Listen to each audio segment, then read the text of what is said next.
So I have managed day 3 in a row to get out before 7 for a morning walk, and it's foggy this morning, so there's a bit of a, you know, whenever it's foggy it has like a, you know, I don't know, a different feel to it, doesn't it? Which I really like. Makes things just feel, I don't know, different.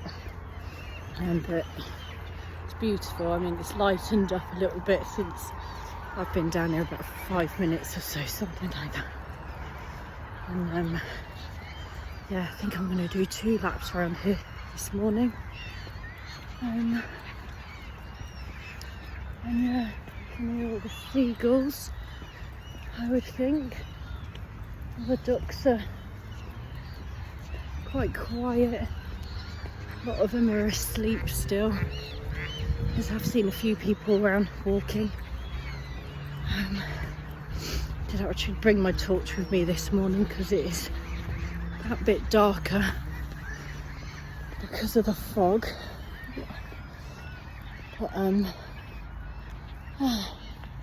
it's just really, really pretty. Really do love this time of the morning.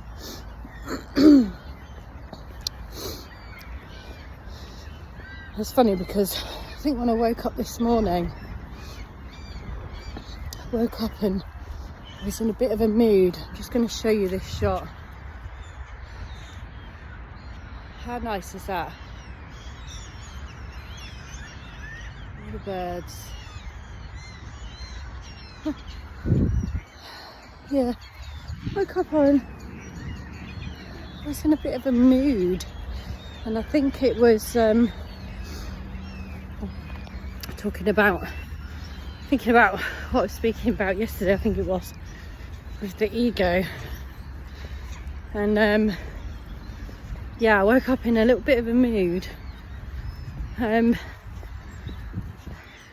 So not for any particular reason. It's because when I woke up and I went downstairs, my dogs had done a wee and a poo in the kitchen, and it really irritates me when they do that, because I let them out before we go to bed and all that kind of stuff, so it really annoys me. But they're dogs, and you know, shit happens. Such a nice view. So yeah, so I was in a bit of a mood this morning, and it's the kind of morning where I would have just gone, okay, I'm not in the mood now, I'm not going for a walk, and I'd have just stayed at home and ended up doom scrolling, and yeah, not being productive or anything. So before I got into that kind of, you know, set mindset, I just went and got dressed quick and was like, right, just get out of the house. I'm just putting my gloves on because, hang on, my hands are cold. Let me just get these gloves on. Bear with. Get there. There we go. Yeah, so I was like, right, Gemma, just get out of the house quick. Get out of the house quick before that mood really sets in. Because all that mood is it's the ego. You know? So what if my dogs did pooing away in the kitchen? It's easy enough to clean up. No big deal. You know, my dog's old. These things happen. You know, I don't need to allow that to set my day up. You know, I've got a choice. So I made the choice to just chuck clothes on, get out. So I did, and I'm here. And I am still trying to shake off the mood a little bit, because I don't know why I'm in the mood. Like, I don't know. There's no reason for me to still be feeling a little bit moody. But yeah, so here we be.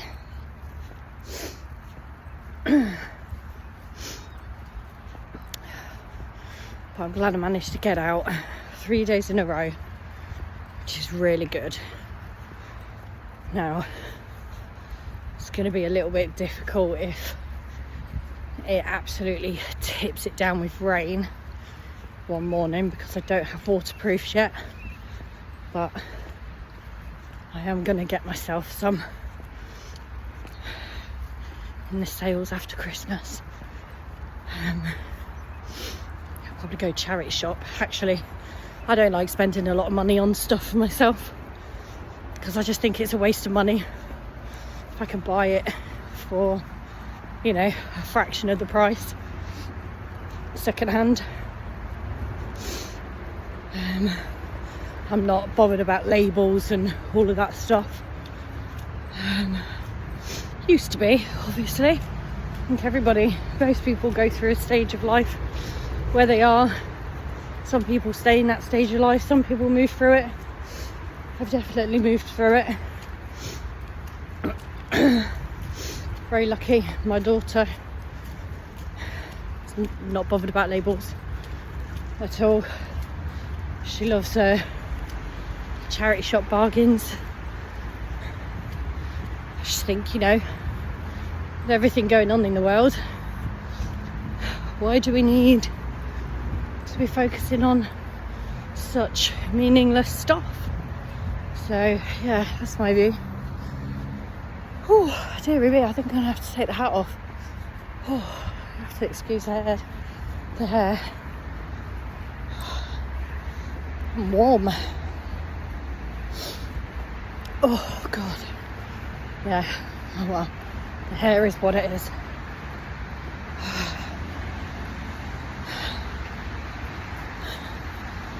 Yeah, I know, I think some people, well, not I think, I know, through chats with friends and, you know, just in general,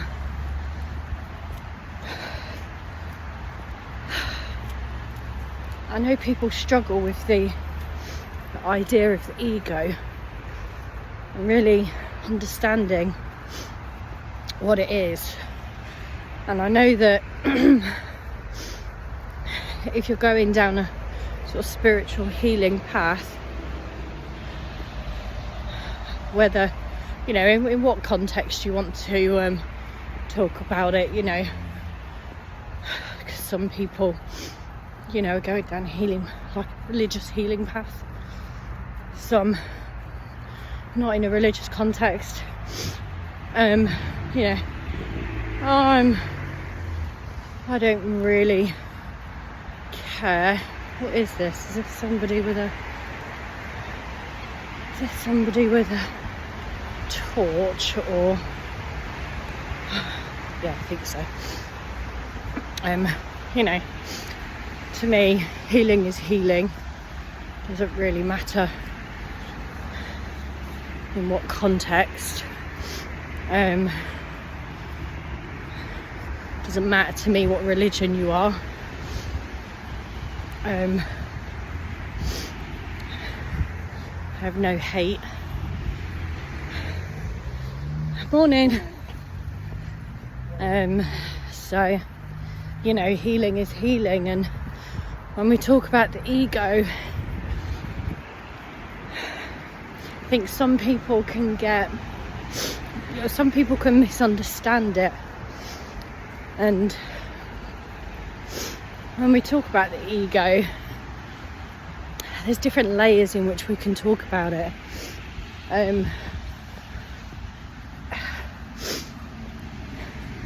When you think of healing, healing is like peeling an onion. You'll work on one part, and then you'll think, oh great, I'm done. I'm going to slow down a little bit. I don't know why I'm walking so fast. I'm going to slow down and just enjoy it. You'll think, oh great, I'm done.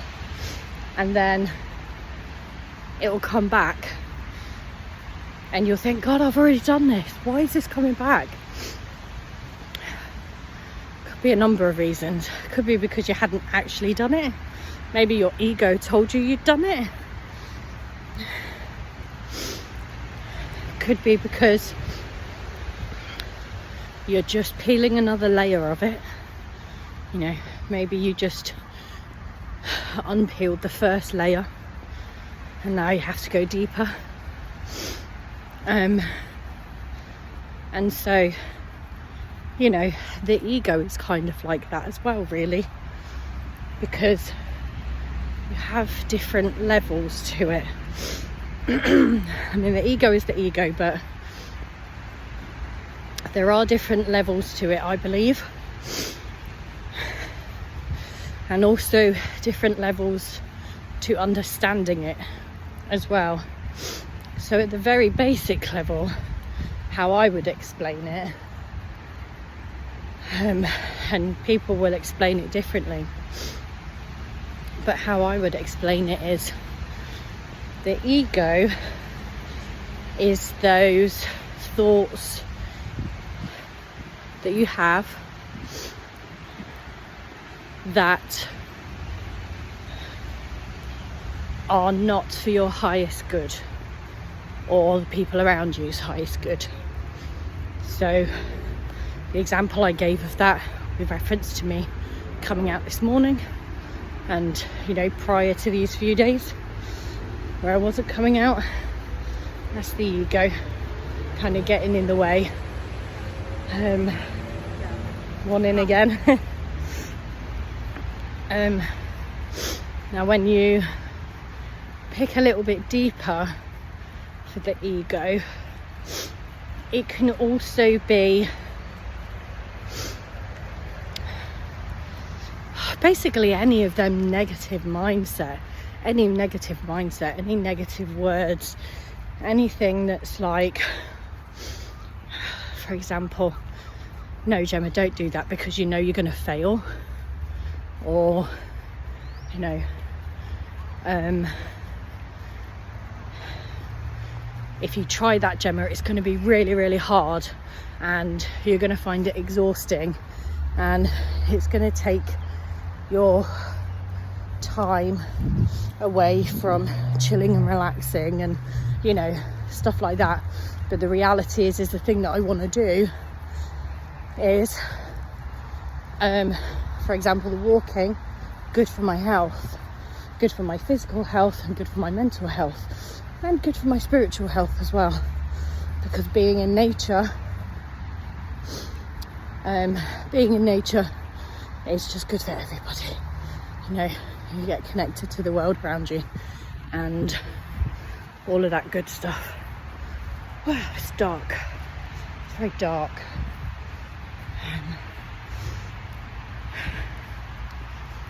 So yeah, and the ego can show up. Well, the ego's there all the time, and in a part the ego's there to protect you. Morning. It's going to be slippy here. So yeah, in a part the ego is kind of there to protect you, you know, because it thinks that doing these things are not going to be good for you, i.e. not good for the ego, because, oh God, it's slippery. Doing these things is going to shut down the ego, and the ego doesn't want to be shut down. Oh God, it's slippery. But yeah, when you shut down the ego,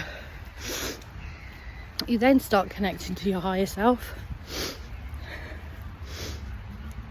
And, you know, depending on what your beliefs are, what your views are, you know, if you're religious, whatever, at the end of the day, all religions have a God. Even spiritualism has a God. The God is the same God. Everybody just has their own understanding of that God. That's it. So by shutting down the ego, you're going to find it easier to connect to God, connect to your higher self. You know, your higher self is God, you know, Everybody, every soul is connected. We all come from the same place. And shutting down the ego, calming down the mind, connecting with Mother Earth, with Gaia, connecting with yourself is only going to raise your vibration and connect you to source.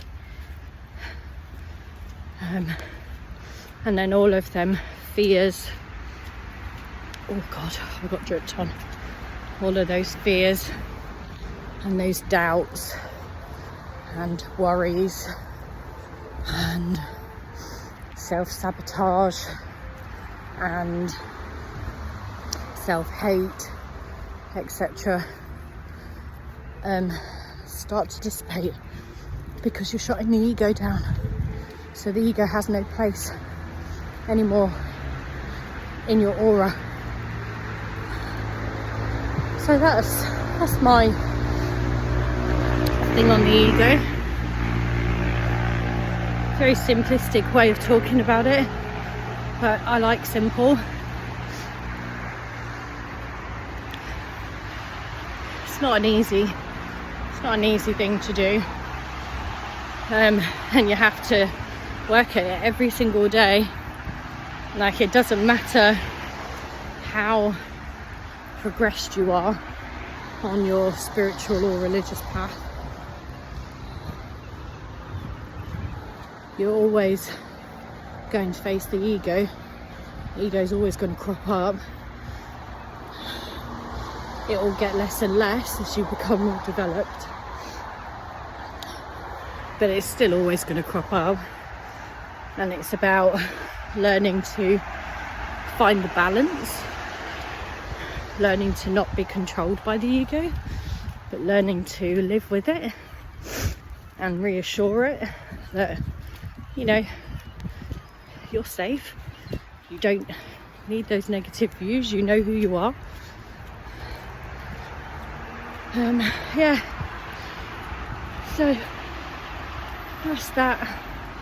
My little ramblings this morning, a bit more of a touch on the ego.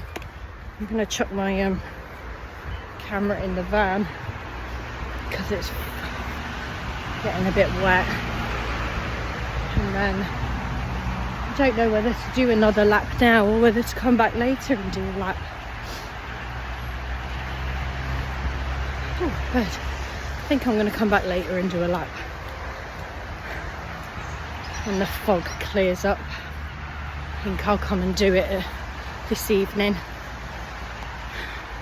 So yeah, anyway, hope you all have a lovely day. See ya.